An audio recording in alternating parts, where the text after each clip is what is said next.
Ciao and welcome to The Knowledge, where we pepper you with football facts about the world's greatest clubs.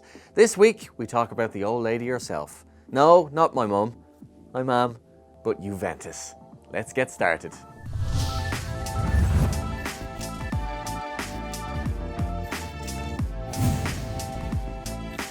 Goalkeeping legend Gianluigi Buffon is without doubt one of the greatest ever Juventus players. He played 509 games between the sticks in league games, winning 9 Serie A titles. But it could have been so different.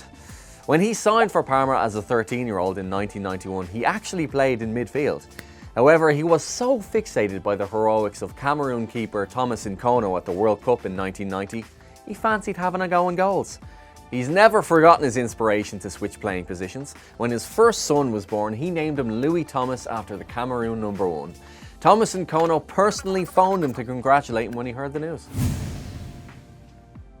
Great one for the pub quiz here. Juventus are the only football club to have won all UEFA competitions. They've lifted the biggies, the European Cup and the UEFA Cup, but they've also collected the Cup Winners' Cup back in the day, the Super Cup, which is Champions League winners versus Europa League winners. They also bagged the Intertoto Cup that used to take place in the summer, and finally the Intercontinental Cup, which they lifted in 1996, beating Argentinos Juniors on pens. Impressive stuff. Juventus midfielder Massimo Bonini has the unlikely honour of being the best ever player for the worst ever country.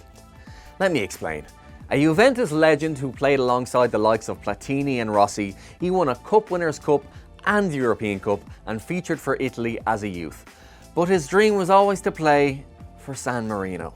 His chance came in 1990 when UEFA accepted the little country as a recognised nation. He might have played alongside a bunch of postmen, plumbers and supply teachers, but they were his postmen, plumbers and supply teachers.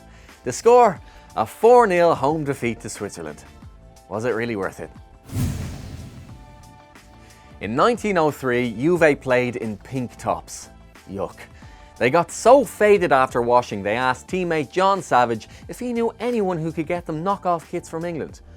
As it happens, he had a mate in Nottingham who helped supply strips to Notts County. Job done.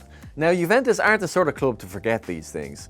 So when they opened their new stadium in 2011, they invited Notts County to be the first team to play there. Amazingly, the Magpies got a 1-1 draw, and County's Lee Hughes will go down in history as the first visiting player to score a goal in the brand new Juventus stadium. Juve hold a record for the quickest goal in Serie A history. Chilean Arturo Vidal bagged one against Inter in just 18 seconds in the 2012-2013 season. The previous holder was none other than Zlatan Ibrahimovic. Vidal's joy, though, was short-lived. They ended up losing the game 3-1 to Inter Milan, ending a 49-game unbeaten run. That'll teach him to score quick goals now. Juventus have a few nicknames, most famously the Old Lady, but they also get called La Fidanzata d'Italia, the girlfriend of Italy. Why, I hear you ask? Well, I'll tell you.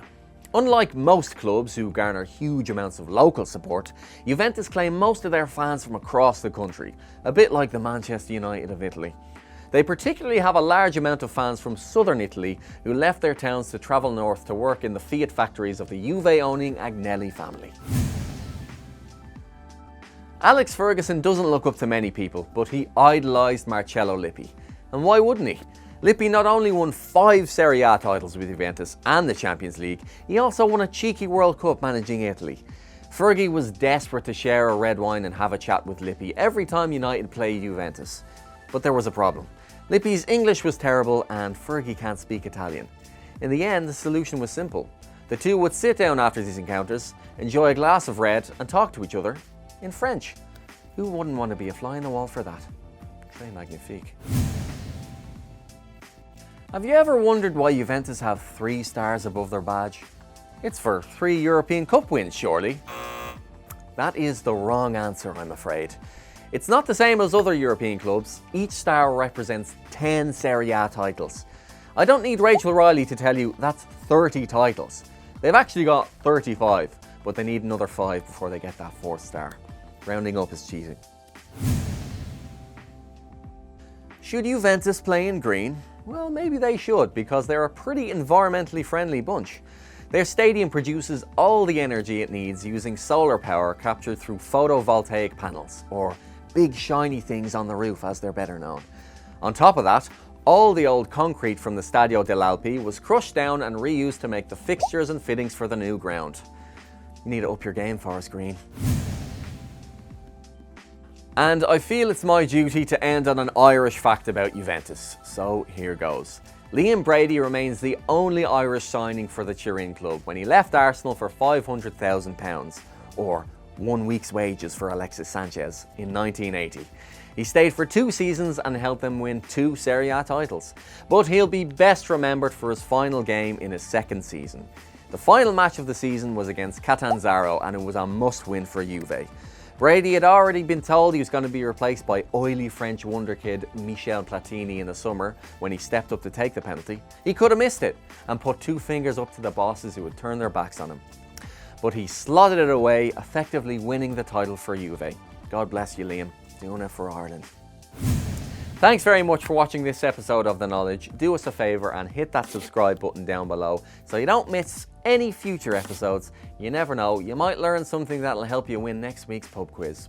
See you next time. Cheers.